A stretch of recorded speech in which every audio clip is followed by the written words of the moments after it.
देखें, ऐसा as a student हम कोई बुक लेते हैं तैयारी के लिए। अब ये कम्पिटिटिव एग्जाम की बुक है, इकराम रब्बानी की बुक है और कारवा वालों की बुक्स है, ठीक है। इसके अंदर आप मिस्टेक्स चेक करें, ये देखें फेब की जगह अगस्त लिखा हुआ है। अब यहाँ पे जो डेट है, जो असेंबली के अंदर अप्रूवल हुआ है इसका, वो फेब 1956 के अंदर अप्रूवल हुआ है और इन्होंने अगस्त लिखा हुआ है। फिर इसका अगला जो स्टेप है वो 23 मार्च को आया है। तो इससे पता चलता है कि यहाँ पे इनकी मिस्टेक है। जब गूगल किया गया तो इसमें मिस्टेक नज़र आई, ठीक है। तो फिर मैंने जब इसके पीछे देखा तो फिर यहाँ पे भी ये देखें चैप्टर नंबर 12 है इसके अंदर मिर्ज़ा वाला, इसके अंदर जो ये डेट की मिस्टेक है, आप ये देखें 1958 लिखा हुआ है। ये जो प्राइम मिनिस्टर है इनकी डेट के मुताबिक कि ये इस डेट को हट गए थे। तो फिर उसके नीचे आ जाए, जो अगला प्राइम मिनिस्टर है उसकी डेट लिखी है 1956 टू 1957। तो इससे पता चलता है कि सामने वाला उससे पहले हटा है तो फिर अगला आया है। तो दूसरी मिस्टेक इनकी ये हो गई। तीसरी मिस्टेक होगी इनकी नेशनल एंथम में। नेशनल एंथम पाकिस्तान बनने के बाद चूज किया जाता है या पहले, मतलब जो नेशनल एंथम पाकिस्तान का बना है वो पाकिस्तान बनने से बाद ही बना है, आई थिंक सो। तो फिर ये देखें कि 1954 की जगह इन्होंने 1854 लिखा हुआ है।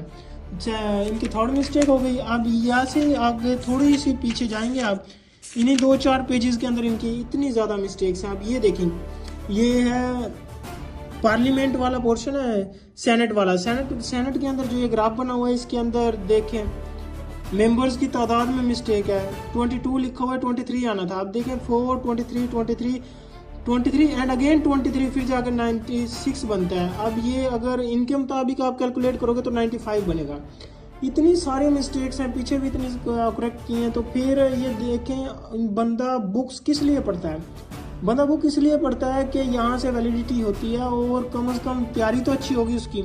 अगर यहाँ मिस्टेक्स ही इतनी हैं तो फिर ये कम्पिटेटिव एग्जाम है और इसके अंदर नेगेटिव मार्किंग है। जब ये ही इतना कुछ नेगेटिव इसके अंदर भर देंगे तो बंदा कहाँ जाए, कहाँ से तैयारी करे। इन्हीं मिस्टेक्स के चलते हुए मैंने फिर यहाँ इनके कॉन्टैक्ट नंबर पे रब्ता किया, ये जो लिखा हुआ व्हाट्सएप नंबर। तो यहाँ उस जो जिस शख्स ने मेरी कॉल उठाई उसने कहा कि आज छुट्टी है तो फिर आप मुझे सेंड कर दे, मैं आके भिजवा दूंगा और इसकी जो भी है ना एडिशन दोबारा आ जाएगी।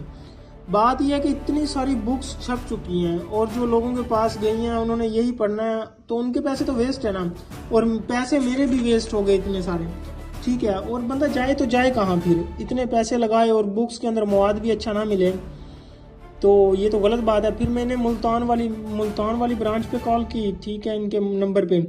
तो वहाँ से उन्होंने फिर व्हाट्सएप का नंबर दे दिया और उन्होंने कहा कि जो ये बिल है